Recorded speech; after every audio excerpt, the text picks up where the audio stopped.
আল্লাহ ডাক দেয়া কয় জিবরিল দৌড়ে যাও আমার বন্ধুকে সান্ত্বনা দিয়া বলো বন্ধু চোখের পানি মুছিয়ে দেওয়ার জন্যে নবী গো আপনি কষ্ট পায়েন না, এই দিন থাকবে না, এই দিনের পরে আরো ভালো দিন আপনার জন্য অপেক্ষা করতেছে। অবস্থা এমন হয়ে গেল, নির্যাতনের মাত্রাটা এমন পর্যায়ে চলে গেল, একটা করে দেখা গেল গোটা মক্কার সবগুলি বেঈমান কাফের এক হয়ে গেছে, আমার নবীকে শহীদ করে দিবে। প্রত্যেকটা গোত্র থেকে দারুণ নদওয়া বৈঠকে বসে ওরা সিদ্ধান্ত করে নিয়েছে, সাহসী একজন যুবককে নির্বাচিত করেছে, সকলে মিলে আমার নবীর উপরে আঘাত করবে, একসঙ্গে আঘাত করে তারা নবীকে দুনিয়ার থেকে বিদায় করে দিবে। আমি আপনাদের কাছে জানতে চাই, আরে মুমিন বলুন না, আল্লাহ যদি পৃথিবীর কাউকে বাঁচাইতে চায় পৃথিবীর কেউ মারার মতো ক্ষমতা আসেনি। আরে মুমিন, এজন্য আমার আল্লাহ বলে নবী গো ও নবী না আপনি কষ্ট পায়েন না গো নবীজি, আমি আল্লাহ দোহার কসম করে বলছি, দোহা মানে হলো দিনের আলোর কসম। ওই সময়ের আলো যখন সূর্যটা পরিপূর্ণভাবে উদয় হয়, এর অর্থ হলো নবুয়তের আলোর কসম করে বলছি। আরো অনেক ব্যাখ্যা আছে, আমি সেদিকে যাচ্ছি না, সময় নেই। এরপরে আসুন 2 নম্বরে আল্লাহ বলেন ওয়াল্লাইলি ইযা সাজা, নবী গো আমি আল্লাহ লাইলে সাজার কসম করছি। লাইলে সাজা মানে কি? লাইলে সাজার একটা ব্যাখ্যা হলো অন্ধকারচ্ছন্ন রাতের কসম। রাত যখন পরিপূর্ণভাবে অন্ধকারচ্ছন্নতা লাভ করে আল্লাহ ওই সময় কসম করছে। এর অর্থ হলো আমার আল্লাহ দিনেরও কসম করে, রাতেরও কসম করে, দিন রাত 24 ঘন্টা সময়ের কসম করে আল্লাহ ডাক দেয়া কয় নবী গো নবী আপনি কষ্ট পায়েন না, মা ওয়াদ্দাকা রাব্বুকা ওয়া মা ক্বালা। নবী ওরা বলে আমি আল্লাহকে আপনাকে বলে গিয়েছি না গো না নবী না, আপনার রব আপনাকে ছেড়ে দেয়নি, আপনার প্রতি অসন্তুষ্ট হয়নি। নবী গো এই পৃথিবীতে আমি আল্লাহ যত নবী পাঠাইছি সকল নবীরা মিলে এই আল্লাহকে খুশি করতে চায় গো, কিন্তু আপনি যদি কষ্ট পান আমি আল্লাহ আপনাকে সান্ত্বনা দিই। হযরত ইউনূস পয়গম্বর মাছের পেটের ভিতরে গিয়েও আল্লাহকে খুশি করাইছেন। ইউনূস পয়গম্বর মাছের পেটের ভিতরে গিয়েও আল্লাহকে খুশি করার জন্য তিনি আল্লাহকে ভুলে যান নাই। আল্লাহ কিন্তু সেই পরীক্ষায় ইউনূস নবীকে নিয়েছেন। ইউনূস নবী সেখানে গিয়েও আমার আল্লাহকে ভুলেন নাই। ইব্রাহিম নবী আগুনের ভিতরে গিয়েও আল্লাহকে ভুলেন নাই। ঠিক তদ্রূপ ভাবে অসংখ্য নবীরা আমার আল্লাহকে ভালোবাসার জন্য পরীক্ষা দিয়েছে, কিন্তু নবী কষ্ট পাইলে আল্লাহ কয় নবী গো আপনি কষ্ট পাইলে আমি আল্লাহ বরদাস্ত করতে পারি না। না নবী না, কারণ আমি আপনাকে এত মহব্বত করি। এই পৃথিবীতে যত নবী রাসূল আল্লাহ পাঠাইছে আপনারা আমার নবী হলেন নবীদের সর্দার, নবীদের মাথার মুকুট। আপনারা আমার নবীর এত শান এত মান, নবীর ইজ্জতে আঘাত লাগলে আল্লাহ সূরা নাজিল করে মুমিন রে আজকে দুঃখ লাগে, আমার নবীর বিরুদ্ধে কিচ্ছু বললে আমরা গর্জে উঠতে পারি না, আমার নবীর বিরুদ্ধে কিচ্ছু বললে আমাদের কোনো প্রতিবাদ নাই। আমি দেবঘীন কণ্ঠে বলতে চাই আমার নবীর উপরে, নবীর ইজ্জতের উপরে কোনো কোলাঙ্গারের বাচ্চা আঘাত দিয়া যদি কথা বলে রে মুমিন, আল্লাহর কসম একবার, আল্লাহর কসম 2 বার, আল্লাহর কসম 3 বার করে বলি, যেই কোলাঙ্গারের বাচ্চা আমার নবীর ইজ্জতের উপরে আঘাত দিয়া কথা বলবে ওই কোলাঙ্গারের জিহ্বা টেনে এনে সকালবেলা কুকুরকে দিয়ে নাস্তা খাওয়াবো, ঠিক কিনা? আমার রাসূলের ইজ্জতের উপরে আঘাত করে কেউ কোনো কথা বলবে আমি সেটা বরদাস্ত করতে পারি না, কারণ হাবিবি কিবরিয়া নবী আঘাত পাইলে আমার আল্লাহ যেন আঘাত পায়, আমার আল্লাহ যেন আঘাত পায়। কিন্তু দুঃখজনক হলে সত্য, এই বাংলার জমিনে আমার নবীকে নিয়ে কটূক্তি করা হয়, আল্লাহকে নিয়ে কটূক্তি করা হয়, আমরা গর্জে উঠতে পারি না। কিছুদিন আগে আপনারা দেখেছেন মানিকগঞ্জের এক কোলাঙ্গার বাউল নামের এক ফাউল আবুল সরকার আল্লাহকে নিয়ে 4-4টা মিথ্যা কথা বলেছে, 4-4টা মিথ্যা কথা বলেছে, কিন্তু এখনো সে বাংলার জমিনে বেঁচে বেঁচে আছে। আমি তো স্পষ্ট কণ্ঠে বলতে চাই, আল্লাহ এবং তার রাসূলের ব্যাপারে মুসলমান কোনো আপোষ করতে পারে না।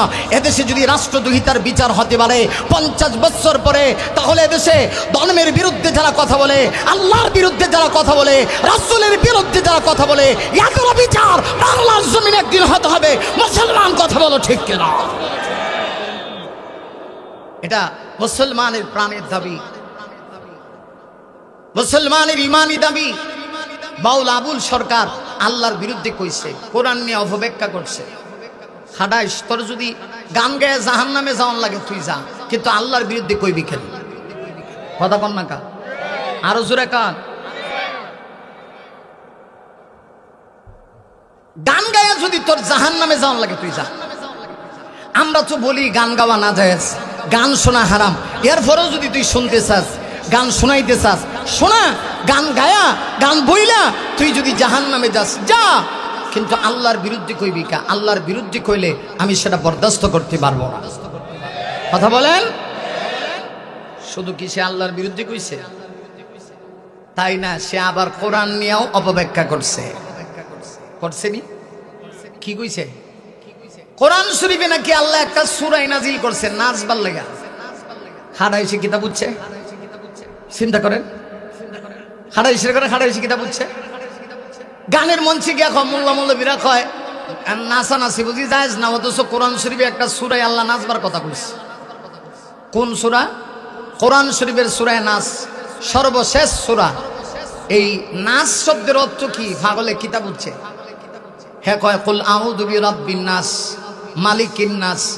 আল্লাহ প্রথম আয়াতে কইছে নাচো, মালিকেও নাচে, ইলাহিন নাস ইলাহেও নাচে, মিন শাররিল ওয়াসওয়াসিল খান্নাস, এই খান্নাসও বুঝি নাচে।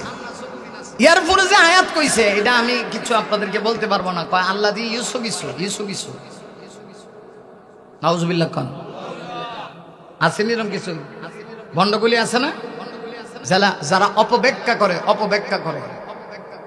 তোর মন চায় তুই সারাদিন গাইয়া গুইয়া জাহান্নামে তুই যা, কিন্তু কোরআনের অপব্যাখ্যা করবি, মুসলমান সেটা বরদাস্ত করতে পারবে না।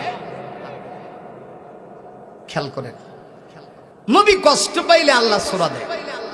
দুটি শপথ করে আল্লাহ 3 নম্বর আয়াতে বলেন মা ওয়াদাকা রাব্বুকা ওয়া মা কালা। নবী গো, আপনাকে আপনার রব ছেড়ে দেয়নি, আপনার প্রতি অসন্তুষ্ট হয়নি। সুবহানাল্লাহ। 4 নম্বর আয়াতে আল্লাহ সান্ত্বনা দিয়ে বলে ওয়ালাল আখিরাতু খায়রুল লাক। নবী গো, আপনার জন্য ইহকালের চাইতে পরকাল উত্তম।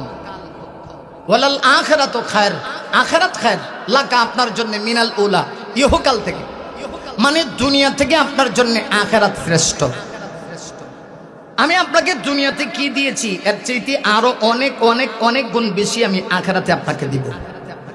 এলে একটা ব্যাখ্যা। আরেকটা ব্যাখ্যা হলো নবী গো, আপনার জন্য মাক্কি জীবনের চাইতে মাদানী জীবন শ্রেষ্ঠ। কেন জানেন? মাক্কি জীবনে একতরফা ভাবে আমার নবীজি শুধু মায়ের খাইছেন, খালি মায়ের। আমরা মনে করি যে খালি মুসলমান মায়ের খাইব। এই মিয়া, আমার নবীজির ইতিহাস, মাক্কি জীবনে মায়ের খেয়েছেন, মাদানী জীবনে মায়ের দিয়েছেন। ইসলামী দুটোটা আছে। তাহলে মায়ের খাওয়াও সুন্নত, মায়ের দেওয়াও সুন্নত। কথা কয় না? কথা কি বুঝতেছে? মায়ের খাওয়া সুন্নত, মায়ের দেওয়াও, কিন্তু একটা মানে আর একটা মানে না। ওহুদের ময়দানে আমার নবীজি যেভাবে রক্ত ঝরাইছেন, ওহুদের ময়দানে আমার নবীজি কিন্তু প্রাথমিক পর্যায়ে বেঈমানদেরকে সাইজও করেছেন। কথা বলেন না কেন? ওহুদের ময়দানে রক্ত ঝরালে দিল কাইমের জন্য, পাথর বুকেও ফুটালে ফুল, মানুষ জাতি ছিল শূন্য, শত জ্বালাতন সয়েছ তুমি, সেই কাহিনী শুনে খেদিছি। মনের এই ক্যানভাসি তোমার ছবি বাসি, তোমার প্রেমে যেন পড়েছি। আল্লাহু আকবার। সেই নবী উহুদের ময়দানে মায়ের খাইছেন, আবার মায়ের দিছেন, বদরে মায়ের দিছেন। আমরা ইসলামটাকে দুর্বল মনে করি। আমরা কি মনে করি জানেন? ইসলাম মানে হলো মায়ের খাওয়া। না, ইসলাম মানে শুধু মায়ের খাওয়া না, ইসলাম মানে প্রয়োজনে মায়ের খাইবা, আবার কখনো মায়ের দিবা। আমরা ইসলাম ভালো করে বুঝি না, ইসলামকে আমরা দুর্বল করে রাখতে চাই। আমাদের সমাজে একজন লোক আছে দেখবেন, আলেমদেরকে এরা মসজিদে রাখতে চায়, সংসদ পর্যন্ত যাইতে এরা দেয় না। সেইখানে ভালো মানুষ যাওয়ার দরকার নাই, সবগুলি খারাপ মানুষ এখানে ফাটাইলে দেশ কোনোদিন ভালো হইতো না, কিয়ামত পর্যন্ত ভালো হওয়ার সম্ভাবনা নাই। সংসদে গিয়া পর্যন্ত ফাটাইছে, আমরা আফা কতক্ষণ না ফাটাইছে না। আবার নাম কি? মমতাজ আফা। কি গাওয়া গাইছে? গাও বাংলাদেশ গাও, তবে ইচ্ছে মতো গাও। গাও বাংলাদেশ গাও, তবে ইচ্ছে মতো গাও। মন চাইলে নেচে গেয়ে জাহান্নামে যাও। মন চাইলে তোরা নাচা গেয়ে জাহান্নামে যা। কিন্তু এই নাচন গাওন এটা সংসদে পর্যন্ত গেছে। দেশের স্পিকার, সংসদের একজন স্পিকার যিনি সভাপতি, গান শুনে হ্যাঁ হাতের তালি দেয়। চিন্তা করে দেখেন রাষ্ট্রের অবস্থা কি হইতে পারে। ভালো একটা মানুষ আমরা ভালো জায়গায় পাঠাইতে পারি না, এটা আমাদের জন্য কপাল পোড়া ছাড়া আর কোনো ব্যবস্থা আমাদের জন্য এটা দুঃখজনক। আমাদের কপাল পড়ে গেছে, এদেশে ভালো মানুষের কোনো দাম নাই। আপনারা ইতিমধ্যে দেখেছেন বাংলাদেশের একজন সূর্য সন্তান শরীফ ওসমান হাদি, দেখেছেন আমার ভাই, বয়সটাই বা কি হয়েছে, বয়স কত? 34 বছর, আমার বয়সে 34। একেবারে টাটকা যুবক শরীফ ওসমান হাদি ভাই কি ভালো মানুষ ছিল। ইনসাফ প্রতিষ্ঠা করার জন্যে সে বাংলাদেশে একটা নজির স্থাপন করেছে, ইতিহাস বাংলার জমিনে সে করে গেছে। এই অল্প বয়সে বাংলাদেশে এত জনপ্রিয়তা লাভ করছে, এমন একজন মানুষ আমার চোখে বেশি ওঠে নাই। আমার মনে হয় আমার ভাই শরীফ ওসমান হাদি যেদিন জানাজা হইল, ওই দিন আমি ঢাকা গুলশান বনানীতে আমার প্রোগ্রাম ছিল। আমি দেখেছি ঢাকা শহরের অভিজাত্য এলাকা গুলশান বনানীর মতো এলাকায় সেদিন হাজারো মানুষ তার জন্য চোখের পানি ছেড়ে দিয়া কান্না করেছে। আরে আমরা তো সেই শরীফ ওসমান হাদির উত্তরসূরি, আমরা তো সেই ভালো ভালো মানুষগুলির উত্তরসূরি। কিন্তু আজকে আসল জায়গায় যদি ভালো মানুষগুলি না যায়, দেশ এবং রাষ্ট্রের পরিবর্তন হবে না। অতএব আসল জায়গায় কিছু ভালো মানুষ বাড়াতে হবে। কথা বলেন ঠিক কি হবে? কিন্তু অবস্থা কি? মোল্লা মৌলবী আলেম ওলামা যারা আছে এদেরকে কেউ ভালো জায়গায় দিতে চায় না। সবাই খালি হুজুর আপনি মসজিদ থাকেন, আপনি মসজিদ লয়ে ভরে থাকেন। আর সব আকাম কুকামের পিএইচডি, রাইতের কাম, দিনের কাম, ডাইনের কাম, বামের কাম, সব কাম যেটি করে এইদিকে নিয়ে আসল জায়গায় দেয়। তো কেমনে দেশের পরিবর্তন হইতো? সম্মানিত সুধী, তাই বলছিলাম আল্লাহ নবী গো, আপনার জন্য মাক্কি জীবনের চাইতে মাদানী জীবন শ্রেষ্ঠ। কারণ মাক্কি জীবনে নবীজি শুধু মায়ের খেয়েছেন, মাদানী জীবনে আমার রাসূল মায়ের দিয়েছেন। কথা কোন ঠিক কেন?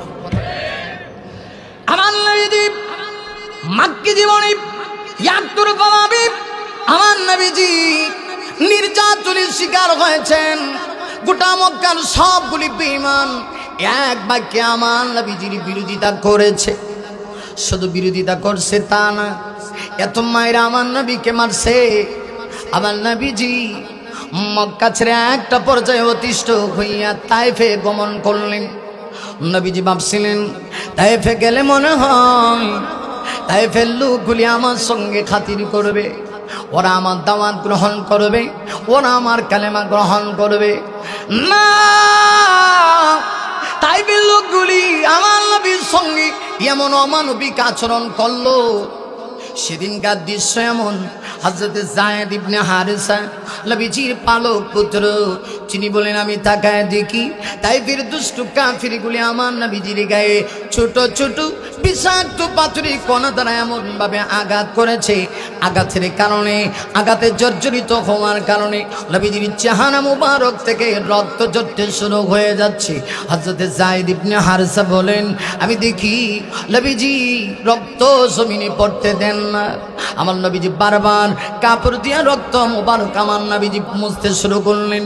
হযরত যায়েদ ডাক দেয়া কয় নবী গো, ও নবী এই রক্ত কেন আপনি জমিনে পড়তে দেন না?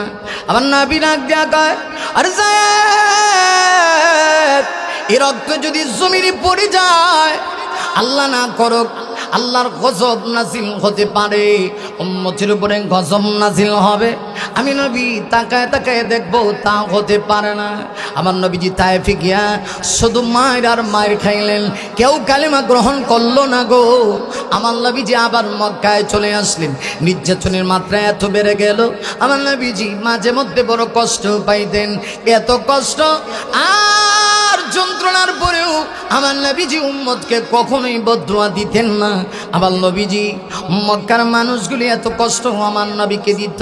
একদিন আমার নবীজি খানায় কাবার দেওয়ালের সঙ্গে হালান দিয়া নবীজি চোখের পানি ছেড়ে দিয়া কান্না শুরু করছে।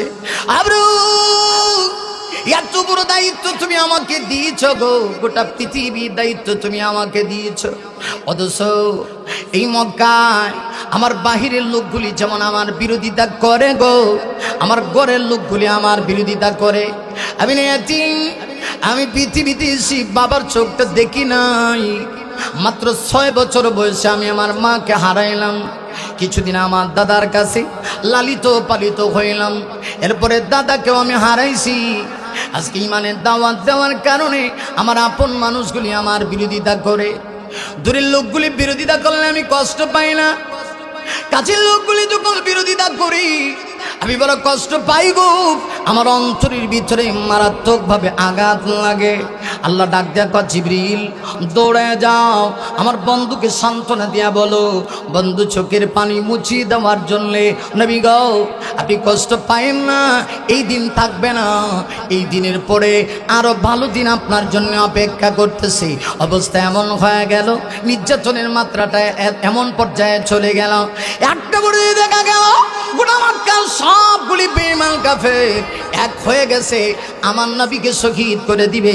প্রত্যেকটা গোত্র থেকে দারুণ নদওয়া বৈঠকে বসে ওরা সিদ্ধান্ত করে নিয়েছে, সাহসী একজন যুবককে নির্বাচিত করেছে, সকলে মিলে আমার নবীর উপরে আঘাত করবে। একসঙ্গে আঘাত করে তারা নবীকে দুনিয়া থেকে বিদায় করে দিবে। আমি আপনাদের কাছে জানতে চাই, আরে মুমিন বলুন না, আল্লাহ যদি পৃথিবীর কাউকে বাঁচাইতে চায়, পৃথিবীর কেউ মারার মতো ক্ষমতা আসেনি।